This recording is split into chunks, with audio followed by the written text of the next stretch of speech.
노아가 여호와께 제단을 쌓고 모든 정결한 짐승과 모든 정결한 새 중에서 제물을 취하여 번제로 제단에 드렸더니 여호와께서 그 향기를 받으시고 그 중심에 이르시되 내가 다시는 사람으로 말미암아 땅을 저주하지 아니하리니 이는 사람의 마음이 계획하는 바가 어려서부터 악함이라.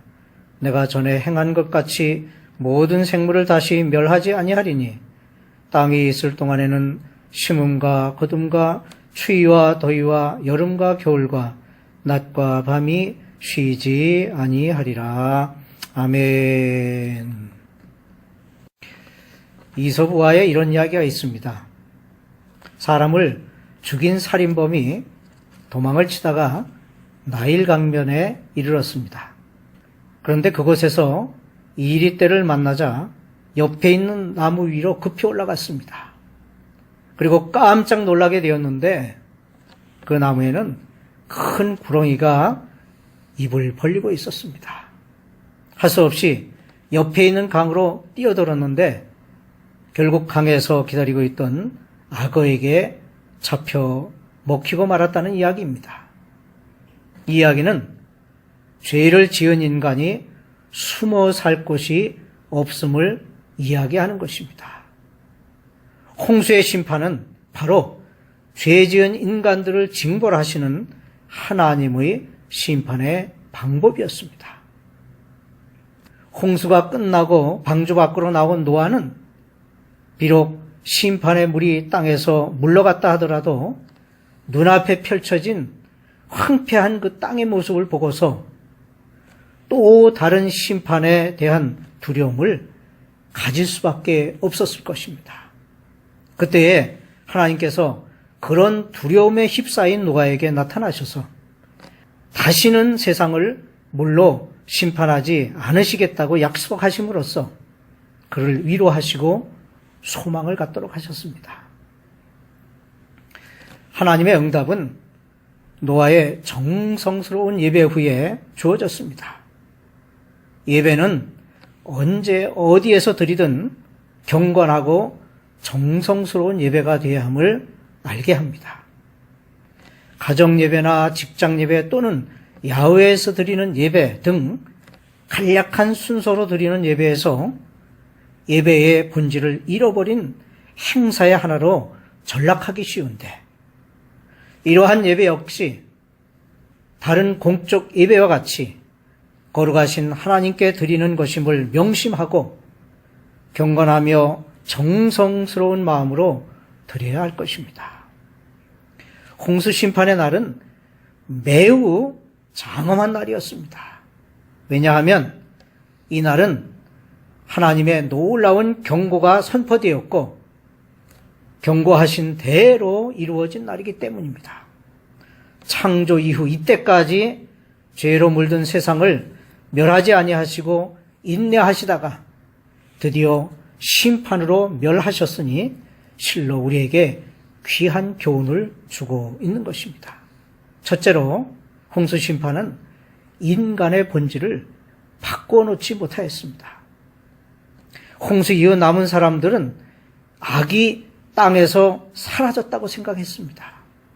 하지만 그들의 생각과는 달리 사람들은 홍수 이전의 사람들과 마찬가지로 많은 죄를 범하게 되었습니다.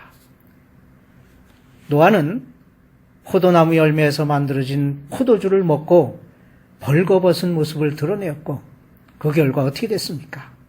그의 아들 함이 저주를 받게 되었습니다. 이후 니므롯과 같은 용사가 나타나 하나님을 거슬러 바벨탑을 쌓는 큰 죄악을 저지르기도 하였습니다. 결국 하나님께서는 언어를 혼잡하게 하셔서 사람들을 온 지면에 흩으셨습니다.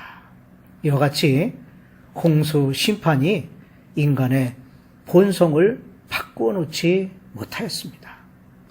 둘째로 홍수 심판은 인간의 죄악을 경고한 것입니다.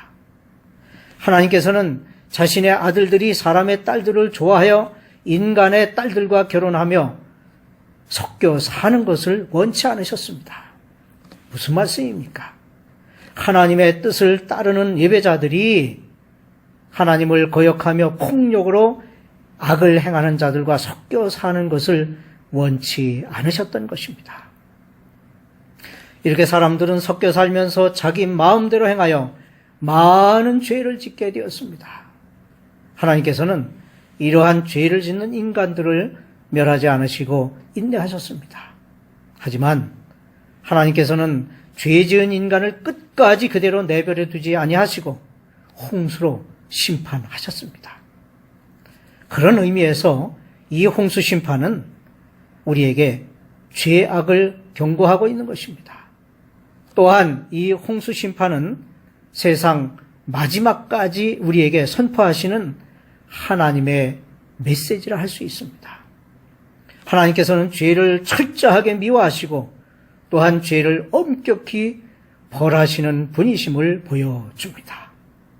그러므로 우리는 이것을 교훈 삼아 하나님 앞에서 죄를 짓지 않도록 항상 힘써야 할 것입니다. 셋째로 홍수 심판은 하나님의 오래 참으심을 악용하지 않도록 하신 것입니다. 우리는 노아 때와 같은 홍수 심판이 다시 일어나지 않게 해야 합니다. 왜냐하면 죄에 대한 징벌로 내려진 한 번의 홍수 심판은 죄에 대해 그토록 오래 참으시는 동안에도 항상 하나님의 힘이 발휘되고 있기 때문입니다. 즉 홍수 이후에도 죄에 대한 심판으로 홍수가 일어나게 하실 수 있으시지만 그렇게 하지 않으신 것은 한 번의 홍수 심판으로 앞으로도 얼마든지 심판을 행하실 수 있음을 보여주고 계신 것인데 사람들은 이것을 알지 못하고 많은 죄를 지으며 살고 있기 때문입니다. 다시 말해서 하나님의 인내하심을 악용하며 살아가는 사람들이 있다는 말씀입니다. 그들은 공의의 하나님, 심판의 하나님을 의식적으로 회피하며 축복의 하나님, 사랑의 하나님만 부르짖으면서 신앙생활을 제대로 하고 있지 않는 사람들입니다. 이들은 죄를 짓게 되면 분명히 회개해야 함을 알면서도 죄에 대한 의식이 흐려져서 이 정도면 되지 않느냐는 식으로 생각합니다. 하지만 죄는 크고 작음이나 경중에 따라 어느 것은 죄가 되고 어느 것은 죄가 되지 않는 것이 아니라 하나님께서 보실 때에는 모두 같은 죄인 것입니다. 우리가 죄를 짓지 않고는 살 수 없습니다. 그러므로 죄를 짓게 되면 하나님의 인내하심을 악용하지 말고 곧바로 회개하여 올바른 신앙생활을 이어가야 할 것입니다. 넷째로 홍수 심판은 앞으로 세상에 심판이 있을 것임을 예고합니다. 홍수 심판이 자주 나타나지 아니하고 단 한 번 있게 된 이유를 생각해 보면 그것은 언젠가 또다시 세상에 심판이 있게 될 것임을 암시하고 있음을 알아야 합니다. 다시 말해서 홍수 이전의 세계에서는 하나님께서 넓으신 사랑으로 대하셨지만 그러나 하나님이 사람을 무시하고 하나님을 기쁘시게 하는 것이 아니라 자신이 기뻐하는 대로 행하여 온 세상에 죄가 가득하게 되므로 하나님께서는 홍수로 세상을 심판하신 것입니다. 그러므로 하나님께서 심판하신 이후 지금까지 오래 참으신 것은 다시 세상을 심판하신다는 뜻이 있음을 알아야 할 것입니다. 즉 지금 우리가 살고 있는 현 시대도 방주가 지어질 때와 마찬가지로 유사한 상황이 일어나고 있습니다. 교회는 계속 확장되어 나가고 있으며 강단의 설교자들과 선교사들의 외침은 더욱 애타게 전해지고 있습니다. 이렇게 하나님께서는 사역자들을 통하여 죄에 대해 끊임없이 경고하고 계십니다. 머지않아 세상은 마지막 심판날을 맞이하게 될 것입니다. 이 때는 홍수 심판의 때와 마찬가지로 구원의 방주에 들어가지 못하면 하나님의 심판을 면할 수 없을 것입니다. 어린이들을 대상으로 부르는 복음성가가 있습니다. 돈으로도 못 가요, 하나님 나라. 힘으로도 못 가요, 하나님 나라. 거듭나면 가는 나라, 하나님 나라. 믿음으로 가는 나라, 하나님 나라. 바로 죄를 회개하고 믿음으로 가는 것, 그것이 하나님 나라인 것입니다. 이와 같이 하나님께서는 홍수 심판을 통하여 우리에게 많은 교훈을 주고 계십니다. 하나님은 악을 미워하시는 분으로서 우리에게 악을 버리라고 하십니다. 그러므로 우리는 믿음으로 마음의 준비를 해야 합니다. 천국은 마치 등을 들고 신랑을 맞으러 나간 10처녀와 같다는 비유의 말씀이 있습니다. 지혜로운 5처녀는 등과 기름이 준비되어 있으므로 신랑이 쓴 예수님을 맞이하게 되지만 미련한 5처녀는 등에 기름이 준비되어 있지 않으므로 신랑이 왔을 때에 맞이하지 못하였습니다.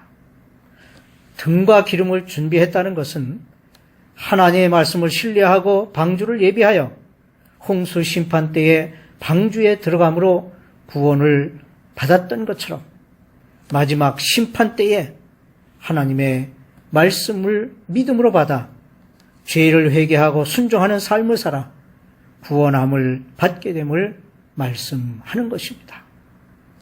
이와 같이 우리는 지혜로운 5처녀와 같이 등과 기름을 준비해야 합니다. 여기에서 기름을 준비했다는 것은 믿음을 준비한 것입니다. 그리고 그 믿음은 하나님께서 내게 주신 사명을 잘 감당하며 살아감을 말합니다. 이렇게 우리는 신랑을 맞이하기 위해서 악을 버리고 하나님의 오래 참으시는 은혜를 누리며 믿음으로 준비해야 하겠습니다. 이것이 우리에게 주시는 홍수 심판의 교훈인 것입니다.